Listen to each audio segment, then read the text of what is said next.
This is a special Disneyland ticket from 71 years ago today. It's from July 17th, 1955. Now, July 17th was the day that the press was invited to come experience Disneyland for the first time. And that would help Disneyland get a lot of publicity as well. And there was a live television broadcast. Now you can see that it says press preview and dedication. The dedication was done by Walt Disney himself. To all who come to this happy place, welcome. Disneyland is your land. And if you go to Disneyland today, take a look in Town Square by the flagpole because there's a plaque with the words to his entire dedication there.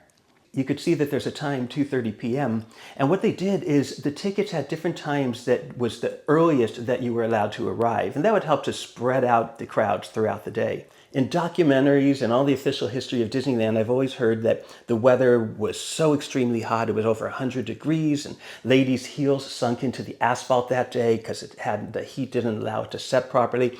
Some of that is true.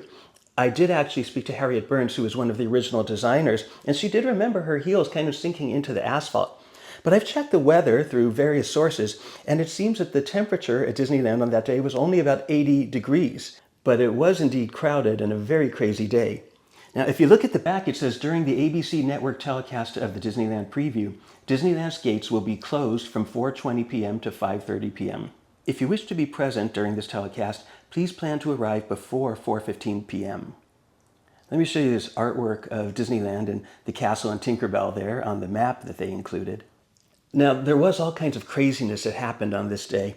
In fact, it was very, very crowded. So there were cameras and there were cables and there were platforms.